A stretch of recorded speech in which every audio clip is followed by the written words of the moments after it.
Hello, everyone. You're listening to Family Talk, the radio broadcasting ministry of the James Dobson Family Institute.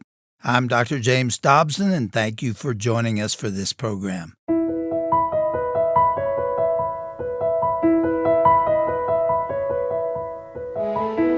Well, welcome to another edition of Dr. James Dobson's Family Talk, the voice you can still trust for the family you love. I'm Roger Marsh, and today on the broadcast, Gary Bauer with me once again as we continue our conversation as we are commemorating the 53rd year that we have had to note the passing of Roe versus Wade. That took place yesterday, January 22nd, 1973. But today, when we see where the battle lines are drawn, where we have moved from the anti-abortion conversation to pro-life to pro-abortion, or pro-life versus pro-choice, if you will. Gary has some very insightful things to share on this. Gary, of course, is the host of the Defending Faith, Family, and Freedom podcast that you can get at jdfi.net. You can also read the works that Gary writes for us as the Senior Vice President of Public Policy, here at the Dobson Policy and Culture Center. Gary Bauer, welcome back to Dr. James Dobson's Family Talk. It's always a pleasure to kind of mix it up with you in these conversations. Same here, Roger. Great to be with you, too, on this important subject. You know, it's interesting. At the end of our last discussion, you mentioned something that it just kind of lingered a little bit, but I thought, what a great teaser for the next program. And that is the fact that yesterday was January 22nd. This used to be a day we'd have the March for Life. We would go out and, pray to end abortion and have Roe versus Wade overturned. And then on June 24th, 2022, Roe versus Wade was in fact overturned, but then the battle lines really began to become more clearly pronounced as we saw. I remember that day very clearly. I was having some work done on my car, and as I pulled out of the driveway, I was living in California at the time, so I pulled out of the driveway of the car repair place. There was a big sign that had California. It was written in kind of like the Hollywood sign letters, and it said, "California will always be a safe haven for abortion." And they had that put up. They knew this decision was going to come down. It was there prominently. And of course, people were, cheering and applauding in this area in the People's Republic of California where I lived at the time. And I thought, this is just so sad to think that, now that we have Roe versus Wade, finally the Supreme Court horrible ruling that made abortion a federal issue. Now it's back to the states. Here's one state of many that's actually going to double down. And you've seen a lot of these states where, where's the pro-life laws, the people were saying, oh, we'll never be able to get an abortion again. Actually, the number of abortions has gone up a little bit because more states are codifying this into law. Give us a little bit of background here as to what's been going on since Roe versus Wade was overturned June 24, 2022. Sure.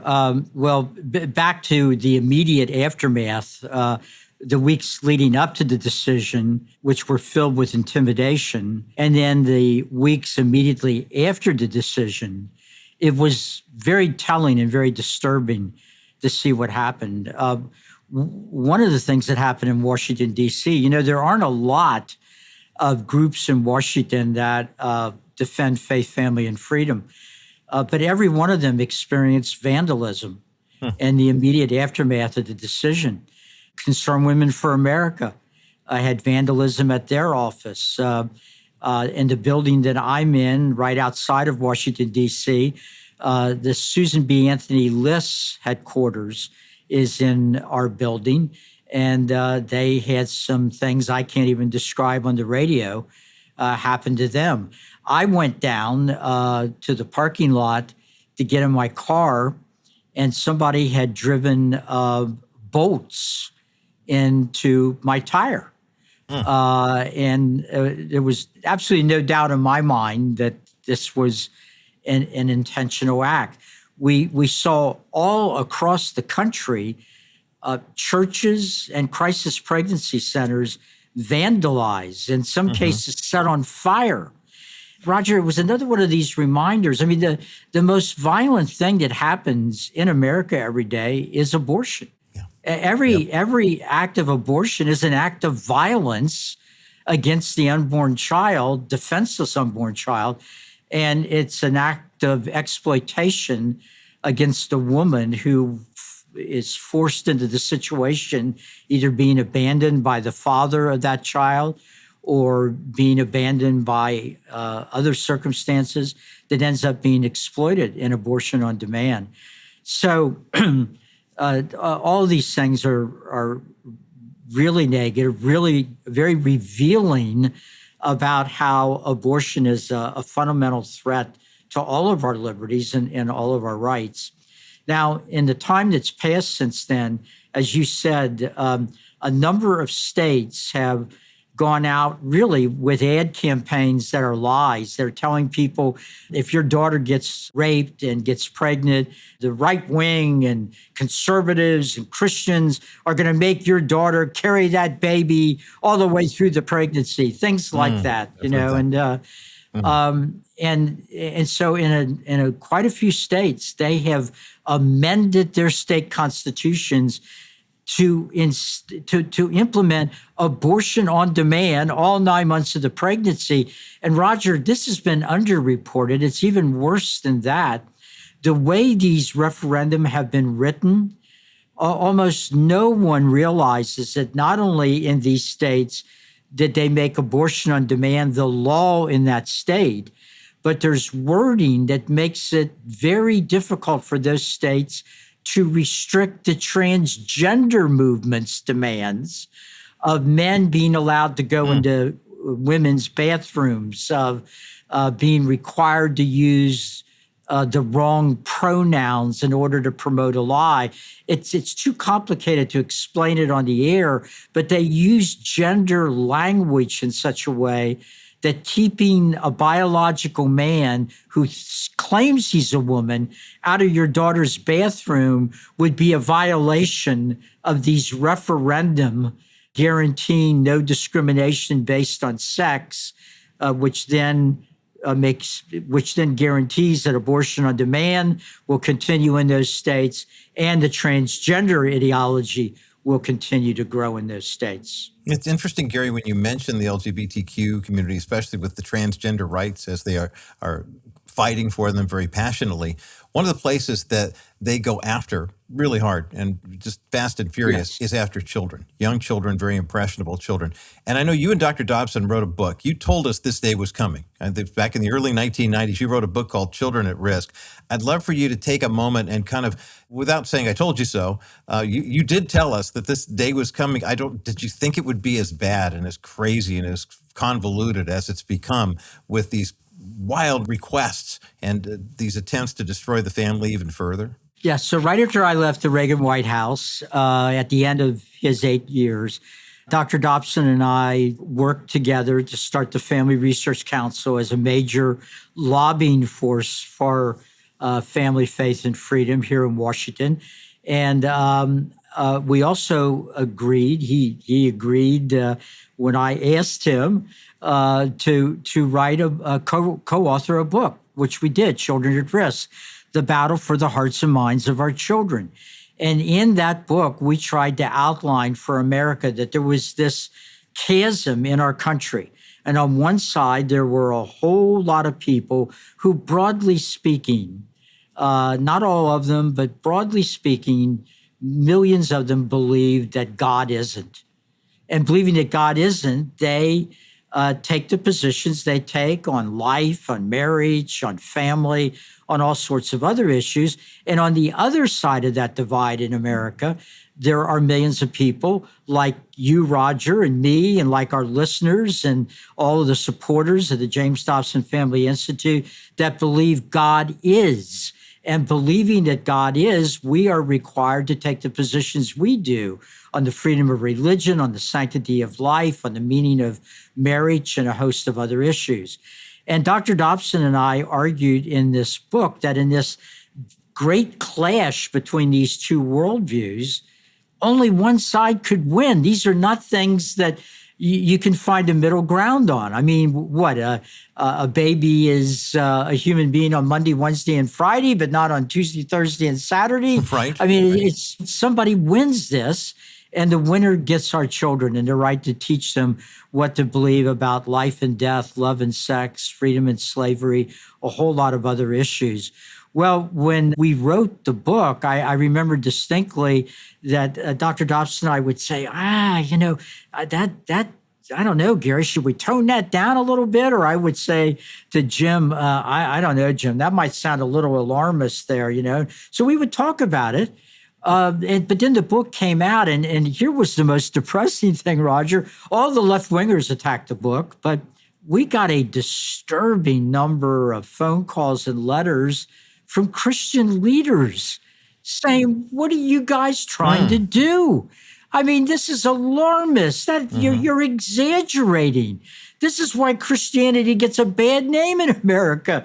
Well, it just went on and on and on. And I know how disheartened Dr. Dobson was about that. Before Jim went on to be with the Lord, and a couple of our conversations in the last year or so, we both went back to the book, and he had gone through it again, and I had gone through it again. We did predict some things, but even in our edgy book, we could not anticipate some of the stuff that has come, mainly the transgender movement and this whole rejection of not only the Bible, but of the natural law of biology, that all of humankind is divided between men and women. There are not 57 genders, there are 2. And you can't willy-nilly go back and forth between one and the other. This biological fact, Roger, which I find that we have to remind people of, you could take a cell off of the bottom of a human being's foot, one little microscopic cell, and give it to a scientist and say, this is the only thing I have from a person. I want you to tell me, is that a male or a female? And that scientist would be able to put that cell off the bottom of your foot and put it under a microscope and say, that came from a man or that came from a woman, because our DNA is written in to every cell of our body. And you can lop things off and put fake things on. It does not change the makeup of the body you were born with. It's interesting, Gary, as we have this conversation here, as we're commemorating the passage of Roe versus Wade on January 22nd, 1973, and then, of course, the shift back and what happened over the next 40 years to get us to the point where Roe was overturned. It became a state's issue, and now more states are passing even more draconian laws, basically enshrining abortion on demand without exception all the way up through birth. And then you see where the LGBTQ community is coming in, especially with the issue of transgenderism. And you wrote an article recently about children at risk, and 40 years after the fact, and we're talking about something that I had heard of, but I did not realize they now had a book out on. There's an organization called Shout Your Abortion that has been getting some headlines because they're encouraging young women to say, hey, look, if you had an abortion and it was the best thing that ever happened to you, tell everybody, because you'll find a million or so people on social media that will agree with you, which is kind of the new standard, right? That's the new, the morals and the standards that we grew up with that were biblical are being rejected. And now it's the populism of TikTok or Instagram or wherever, where you find enough people who like what you do, they will affirm your decision. And that's all the affirmation you need. And that's why the scientific world is such an enigma, Gary. I mean, the same people who were telling us trust the science during the COVID pandemic are also saying, well, you don't need a doctor's approval to tell you what gender you are. If you're 4 or 5 years old, you get to pick based on the way you feel. And now that's kind of, those values are colliding in this Shout Your Abortion campaign with a new, I can't even call it a children's book, though it is written for children. But you talked about it in a recent article. I'd love for you to kind of unpack this for us. And I want to warn parents who are listening right now, what Gary's about to share really is happening. It's not Gary's idea, but it's a book that he brought to my attention, and we wanted to share it with you too as a warning as to what's happening in this battle for the hearts and minds of your children. Yeah, yes, Roger, that's exactly right. And as we were just talking about, Dr. Dobson and I both believe children were the ultimate target here. And of course, we've seen an effort by the often sadly successful by the LGBTQ movement to get really graphic information about sodomy and other things in that world into our schools at earlier and earlier years. So they're literally aiming at second and third and fourth graders with this really, those children are at ages when they shouldn't be hearing about any kind of adult sexuality, whether it's heterosexual or homosexual. So you've got that problem. And then there's this issue of how do you address the question of abortion with children? Well, this group, Shout Your Abortion, has written a book. This book is aimed at 5 to 8-year-olds. It's 32 pages long. It's described as being beautifully illustrated. And what the book tells these little children is, and it's both boys and girls, that abortion is a superpower. Little kids like seeing movies about Superman and all that kind of stuff. Well, the book teaches the right to kill a baby in the womb is a superpower, because that means you as an individual get to decide the kind of life you're going to live and when you're going to have a family and what decisions you will make about how you raise your family and all the rest of it. And they're aiming this at 5 to 8 year olds.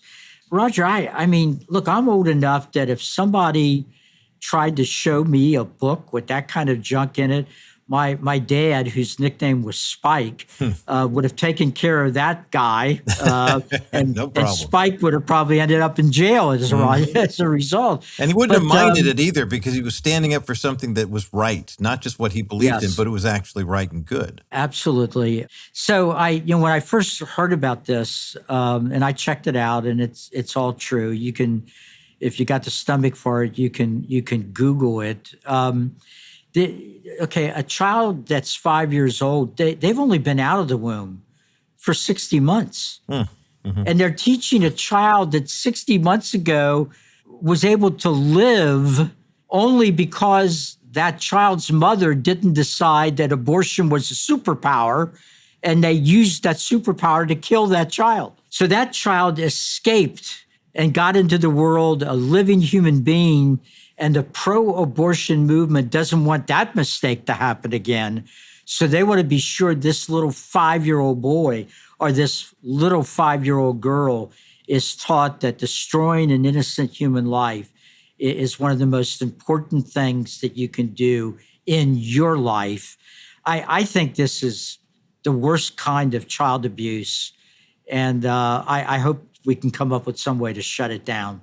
You know, Gary, I'm glad you brought this book to our attention, because this is, you want to talk about the antithesis for those of us who are of a certain age. And my brother and sister and my sister and I are boomers. I'm kind of a Gen Xer. My younger brother's a full-on Gen Xer. But I was thinking, as you were talking about this children's book, how much my sister loves to read. My mom was a school teacher, and when she gave birth to my sister, and then I was born literally 730 days. They wanted a boy and a girl 2 years apart. We are exactly, boy and a girl, 2 years apart, almost to the hour. I mean, they were very scheduled people. But when my mom was expecting me, my sister used to climb up in her lap, and she'd snuggle up on what she called her pillow, which was, the largest tummy. And my mom would read to her for hours. And then when my brother was coming along years later, we would both get up there. We understood at a very young age what was happening to mom, what was happening in our family. And the idea now that you have a book like this where you're telling kids, and there's a pull quote from the book that just made my skin crawl, that basically said, abortion is a tool that allows human beings to shape our destinies and which has shaped the entire world around us. And I thought to myself, in what reality is that a message you want? I have a grandson who's 8 years old, who's in the second grade. I have a granddaughter who will be 5 in a couple of months, who's about to go into kindergarten. And there is no way you're getting this book anywhere near Isaac or Zipporah. No way possible. And yet this is normal, because now someone would look at me like they would have looked at your dad and said, gee, Roger, you're getting a little hot under the collar there, don't you think? But this is the world we're living in. Yeah, Roger, I mean, look, we used to, lots of families read to their kids, right? I mean, sometimes it's Bible stories. Sometimes it's just, things like Aesop's fables, little things that taught lessons about courage and bravery and standing up for the weak and defenseless and perseverance and so forth. And we now live in a time when we're telling children that your superpower, or the most important thing you can know, and the way you can shape your destiny, is to murder a little defenseless baby. And, it really does fit in with all this trans ideology in which you're telling little boys and girls who are confused about their bodies and so forth that they're probably a mistake. They're a girl trapped in a boy's body, or a boy trapped in a girl's body. And then you have these medical societies that have often been taken over by the radical left, and they're supporting this junk that has no basis in science or biology. So all of which is to say, Roger, that every one of our listeners needs to understand the reason we keep harping about being a Christian citizen is that you can't ignore government and politics, because your children and grandchildren are going to grow up in a culture, in a society where other people, like the ones we're describing who produced this book, those people are going to decide the kind of nation your children and grandchildren grow up in and what their future is going to be. God gives us these children. They're his children, and he gives us the responsibility of raising them up in an upright way with the values that they should be taught. And we cannot walk away from that. This is a battle not only for our country, it is a battle for our future and the future of our children and grandchildren. I mentioned a resource at the start of our conversation that was just published by Dr. William Lyle and the team here at the James Dobson Family Institute. It's a blog post called Dr. James Dobson, A Modern William Wilberforce in the Long Crusade for Life. And I highly recommend you read that because it encapsulates a lot of what Gary and I have been talking about over the past couple of days here on these special editions of Dr. James Dobson's Family Talk. And by the way, if you've not subscribed to Gary's podcast, Defending Faith, Family, and Freedom, you need to do so today. Also find out about the blogs that Gary writes for the James Dobson Family Institute. They come out about once a week. And there are other ways you can contact Gary as well that we'll put linked up at jdfi.net. Gary Bauer, our Senior Vice President of Public Policy here at the Dobson Policy and Culture Center and the host of the Defending Faith, Family, and Freedom podcast. Gary, always great to get your insights, but especially thank you for bringing to our attention the awareness about this insidious book that's targeting children and telling them that abortion is a superpower. That is definitely not the message the kids need to hear, but thank you for defending faith, family, and freedom for the JDFI, as you've done for many years and will continue to do in the years to come. It's great to be with you, as always, Roger, and to be with this great JDFI team. And we're just going to have to keep slugging away and speaking the truth and knowing that in the end, God will take care of it. Amen. Well, you are listening to a special edition of Dr. James Dobson's Family Talk and the conclusion of my conversation with Gary Bauer, Senior Vice President of Public Policy here at the James Dobson Family Institute and the Dobson Policy and Culture Center. We've been discussing the ongoing battle for our children's hearts and minds. As parents and grandparents especially, we need to remain vigilant about what's being taught to the next generation. Now, if you missed any portion of today's broadcast, or if you'd like to hear this along with the program from last time, visit jdfi.net. Once you're there, you'll find both episodes of our conversation about living in a post-Roe world, along with Gary Bauer's article discussing the dangers of the Shout Your Abortion children's book and the broader assault on innocent life. And you can also subscribe to Gary's podcast, Defending Faith, Family, and Freedom, as well as signing up to receive his regular blog posts as well. All that information is waiting for you at jdfi.net. Here at the Dr. James Dobson Family Institute, we remain committed to the principles that Dr. Dobson championed throughout his life, including the sanctity of human life and the protection of children. These daily broadcasts are made possible through the generous support of friends like you who share our commitment to defending biblical values in our culture. And your partnership helps us continue speaking truth on critical issues affecting families all across the country. Now, if what you've heard today concerns you, if you are troubled by the assault on innocent life and the targeting of our children with these dangerous messages, then I urge you to stand with us. Your gift of any amount helps us continue shining a light on these issues and broadcasting biblical truth that protects children and defends life. To make a secure donation, visit jdfi.net, or to speak with a member of our constituent care team, call 877-732-6825. That's 877-732-6825. Well, I'm Roger Marsh, and from all of us here at Family Talk and the JDFI, thanks so much for listening today. Be sure to join us again next time right here for another edition of Dr. James Dobson's Family Talk, the voice you can still trust for the family you love.